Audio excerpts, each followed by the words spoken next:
네, 안녕하십니까. 정인태 신지식인 TV입니다. 저는 국립한국복지대학교 특임교수를 역임한 정인태입니다. 네, 홍준표 윤 지지율 하락 비상사태 이런 얘기를 하고 있네요. 네, 한번 보겠습니다. 네, 홍준표는 지금 윤석열의 지지율이 하락한 거에 대해서 탄핵 대선 때 지지율 비상사태다 이렇게 얘기를 하고 있어요. 그러면서 아, 윤 후보의 추락이 탄핵 대선 때 지지율로 내려가고 있다 이렇게 얘기를 하고 있고 2017년 대선 때 자신은 4% 지지율로 시작해 24%로 마감했다라고 언급을 하고 있어요. 위기의 본질을 제대로 파악하고 지금 대처하지 않으면 반등의 기회가 없다. 비상조치를 해야 한다. 이렇게 얘기를 하고 있습니다. 네, 경선 때 본인, 부인, 장모 비리로 본선에서는 어려울 것이라고 경고할 때 그렇게 모질게 내부 총질이라고 나를 비난했는데 이제 어쩔 도리가 없다. 당원들의 선택이니까요. 이렇게 얘기를 했어요. 그러면서 박근혜 전 대통령이 윤 후보를 지지 메시지를 낼지에 대해서는 안 할 것이다. 네, 박 전 대통령을 구속한 사람, 당시 이제 특검의 팀장이었죠. 네, 수사팀장, 서울중앙지검장이었죠. 윤 후보이지. 그러니까 박 전 대통령을 구속한 사람은 윤 후보이지 문 대통령이 아니다라는 거죠. 네, 그렇기 때문에 지금 이제 이렇게 얘기를 하고 있는데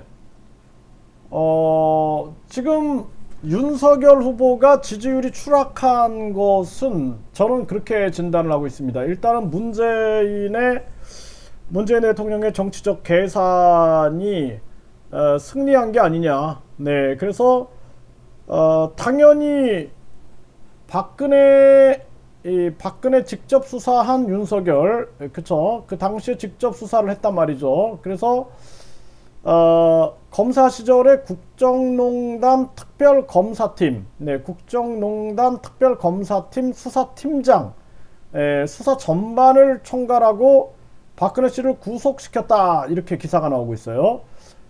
서울중앙지방검찰청장으로 재직 중이던 2019년 4월 9월에는 박 씨의 형 집행정지 신청을 불허하기도 했다라는 거죠. 그렇기 때문에 이때 수사팀장이었고 서울중앙지방검찰청장으로서 집행정지 신청을 불허하기도 했는데요. 그렇기 때문에 문재인 대통령의 정치적 계산이 있었다면 그 계산이 적중을 한 거죠. 일단은 그것도 있고, 그 다음에 홍준표 지금 이 의원이 얘기하는 것처럼 장모 문제, 또 본인, 부인, 지금 이렇게 보면은 이 부인 문제에 대해서는 그런 어떤 위조 의혹 같은 경우에는 국민들이 참 그거 싫어하거든요. 네, 그것이 영향을 좀 미쳤다라는 부분들을 부인할 수 없고, 또 장모에 대한 여러 가지 그 문제점들 현재 거론되고 재판받고 있는 그런 부분들, 또 본인, 그리고 이제 가장 큰 게 사실상 윤석열 후보를 왜 대통령 후보로 누가 띄웠냐, 저는 그거가 궁금하거든요. 예, 그래서 선거를 준비하는 세력들은요, 지금부터 2027년 대선을 준비하고 있습니다. 2027년 대선을 준비하고 있거든요. 굉장히 머리가 좋은 사람들이에요. 한 나라를 통치하겠다라는 사람들은 엄청난 계획을 가지고 움직여요. 2027년 대선을 지금 준비하고 있단 말이에요. 그러면은 윤석열이 당시에 검찰총장이었는데 갑자기 대선 지지율 1위, 아니 공무원이 대선 지지율 1위 말이 됩니까? 누군가 작전 세력이 작용했다라고 보지 않나요? 저는 그렇게 보고 있습니다. 그래서 윤석열의 단점을 너무나 잘 알고 있는 사람들이 윤석열을 작전적으로 띄우지 않았느냐. 갑자기 공무원이 지지율 1위가 나온다라는 게 말이 안 되는 거죠. 그래가지고 대선 때 왕창 무너뜨려 가지고 승리하는 그러한 계획을 세운 세력들이 있지 않느냐. 그렇게 우리가 생각을 안 할 수가 없습니다. 정치는 보이는 건 10%라니까요. 90%는 안 보이는 거예요. 안 보이는 작전, 그리고 계략, 음모, 기획 이런 것들이 작용하고 있고 그것이 전략이라는 미명하에 움직이고 있는 거예요.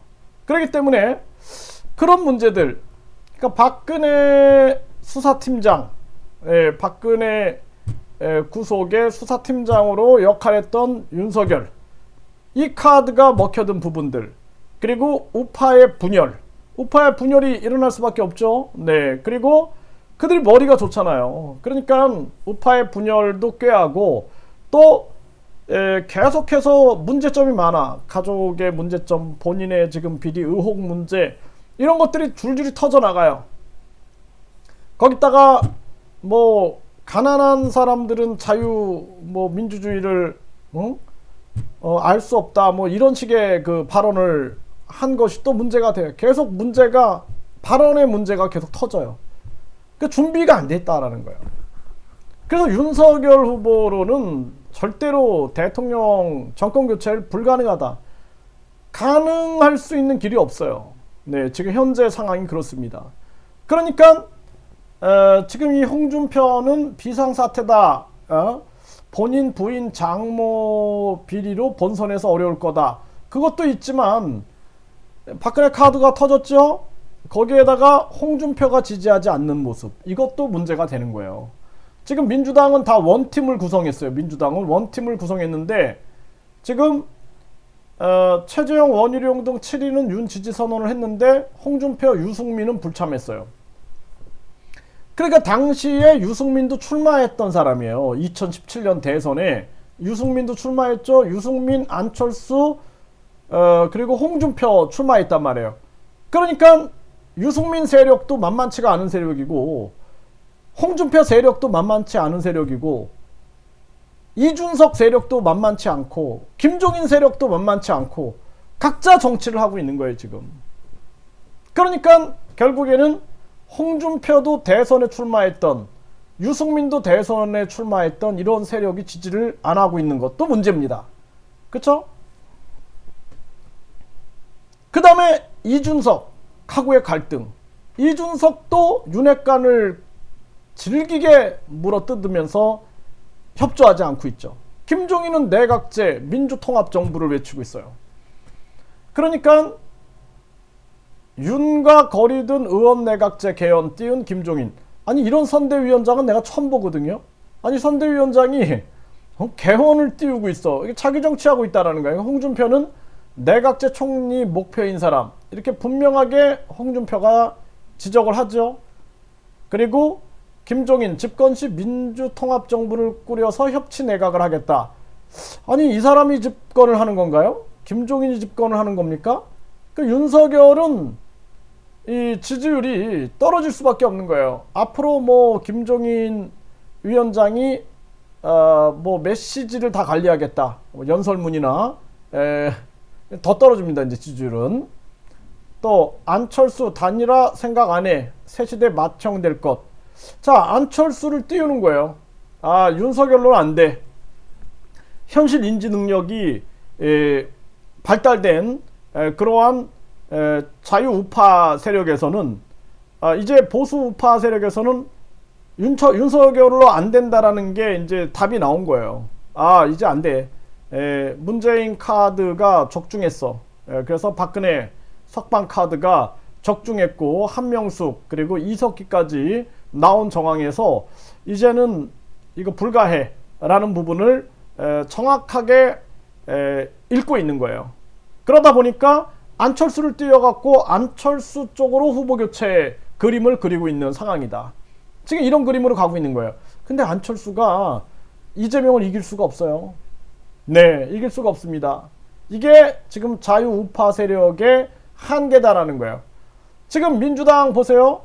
네, 이준석, 윤석열 제2의 박근혜 될 가능성 있다고 보는 듯. 네, 그러면서 또 계속 갈라치기 하고 있죠. 네, 또 김어준까지 나서서 이준석 편을 들어요. 이준석 투명인간 취급이다. 이렇게 하면서 결국에는 김어준까지 이게 지금 갈라치기에 가세하고 있는 모습이에요. 이상하죠? 네, 여러분들. 자, 새시대 준비위가 신당 창당 정계 개편을 한다. 민주당의 이관계다. 이렇게 나오죠. 민주당 그쪽 민주 진보 세력 쪽에서는 당연히 이관계를 할 수밖에 없겠죠.